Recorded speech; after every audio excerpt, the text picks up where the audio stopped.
Lieutenant Colonel Anthony Shaffer was with us last week to talk about his book, Operation Dark Heart, which alleges shocking errors in the conduct of American intelligence operations. Now the colonel is going even further, alleging a cover-up at the highest levels of our government surrounding 9/11. Colonel Anthony Shaffer joins me now. Colonel, welcome back. Just to set the picture, you are career military, now retired. You were in charge of a group of military intelligence officials overseas called Able Danger. Part of their responsibility was to find out who knew what, when, where the bad guys were, where the Taliban was, where Al-Qaeda was. At some point after 9/11, you met with the director of the 9/11 Commission. Who was he? Where did you meet him? What did he say to you? I was actually working at Bagram Air Force Base as undercover, working as part of the project in the book, Operation Dark Heart. I met Dr. Philip Zelikow in mid-October 2003. Okay. During that session, I disclosed the existence of Able Danger plus another operation which related to Able Danger directly, which was going to be the real mission for my unit to go in and do some things to the Al-Qaeda threat that we identified. Philip Zelikow, Dr. Zelikow, now a professor at the University of Virginia, at the time was the staff director for the 9/11 Commission, Correct. right? We are after 9/11 in the story you're telling me. Right. Zelikow and his team are in Iraq interrogating you and others about what you knew, when you knew it, and whether you're going to tell this to the 9/11 Commission. He was in Afghanistan, Judge. Okay, Afghanistan. Bagram, and yes, he was. Okay, go ahead. And the idea was that they were on this fact-finding mission trying to figure out what intelligence was available to help fill in the missing gaps relating to the failures before 9/11.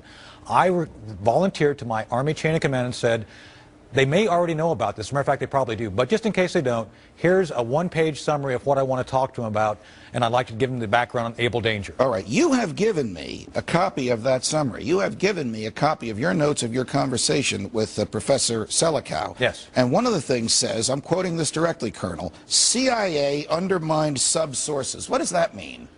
This is where we're in a gray area by the fact the Pentagon, I've testified to this fact, and now the Pentagon's pulled it back out, which you need to ask, why would the Pentagon pull something out which is now 10 years old, which was actually my original testimony? What is it? Well, the issue has to do with an asset that we were using for the actual spearhead of the Able Danger project. When you say an asset, you mean a human being providing you information about the bad guys? That's correct, yes, sir. Okay, what became of that human being? Well, in this particular operation, one of the reasons I reported it to Dr. Zelikow as part of the Able Danger project, he was going to be used to do some what we call black operation support for this project. What happened was CIA protested his operational existence because they were at the time running a parallel operation called out of Alex Base, and because of that conflict, supposedly, CIA went to Congress and said, this guy's bad. He killed his wife.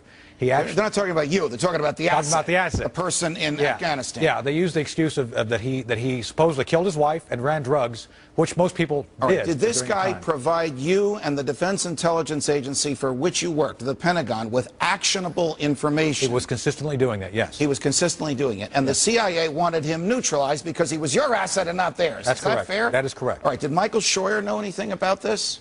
Judge, I honestly don't know. I know that during the Able Danger ramp-up, I met with, I'll just call him David, who was the CIA rep to Special Operations Command, where I briefed him on Able Danger and said, we want access to what we were aware of Alex Base and what they were doing.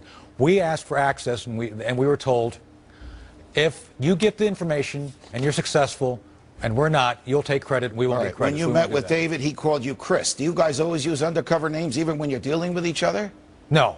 Not normally. Okay, but sometimes you do. Sometimes. Okay, now, when you came back to the United States and wanted to tell the 9/11 Commission that the CIA had squelched you from dealing with this asset, this human being, right, what happened? Well, it was like the Twilight Zone. After the initial disclosure, Dr. Zelikow came to me at the end of the meeting, gave me his card and said, what you said today is critically important, very important. Please come see me when we return to Washington, D.C. I returned to Washington, D.C., January of 2004, call in, they say, we want to see you, stand by, nothing happens, a week goes by, I call again, they say, we don't need you to come in, we have all the information on Able Danger we need, thank you anyway. And that was where it ended. All right, so the information that you told Dr. Zelikow in Afghanistan about the CIA interfering with your ability to provide actionable intelligence to the United States government, intelligence that might have helped them find out who caused 9/11, you were not permitted to testify about. That's correct. Okay. Did you ever have a conversation with anybody on the 9/11 Commission, any one of the actual commissioners, about what you knew, when you knew it, what he knew, and when he knew it? In September of 2005, I met with one of the members of the 9/11 Commission in Philadelphia. I had a lunch with him, and during this lunch, I provided to him all the background that we're talking about now and in greater detail.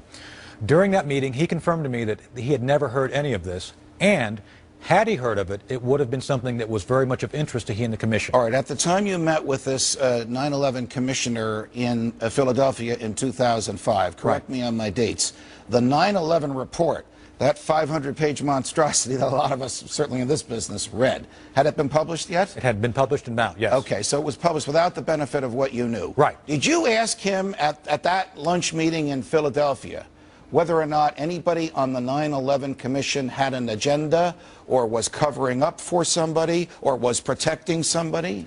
The essence I received, and I asked that question directly about what the nature was of why they did, what was the focus of the commission. And during that conversation, this commissioner said flat out that everybody on the commission was covering for someone. Now, let me hear that again. Everybody on the commission, you mean the commissioners themselves, was covering for someone? That was the way I interpreted that statement, yes. What do you think he meant? Did you ever ask him what he meant by that? Well, I did, and the clarification was the fact, and they talked about the Jamie Gorelick issue. A number of the commissioners, to include this one, felt that Jamie Gorelick should never have been on a commission because of some of the causal actions and effects of her actions within the context of the 9/11. Jamie Gorelick was a deputy attorney general in the Clinton administration on the 9/11 Commission during the Bush administration. While she was in the Clinton administration, she basically said to intelligence, you can't talk to law enforcement. That's to law enforcement, you can't talk to intelligence. That's correct. That was the problem with the Wall memo, yes, sir. Okay, were members of the 9/11 Commission, did they each have their own agenda, according to your friend on the commission? That's correct. Everybody had some issue they were looking at for someone else. Wow. So there's a lot of things that never made it in that 9/11 report. Judge, that is the bottom line. And I think it's been revealed over and over for the past 2 years that things were either by negligence left out or, and I believe, by purpose left out. All right.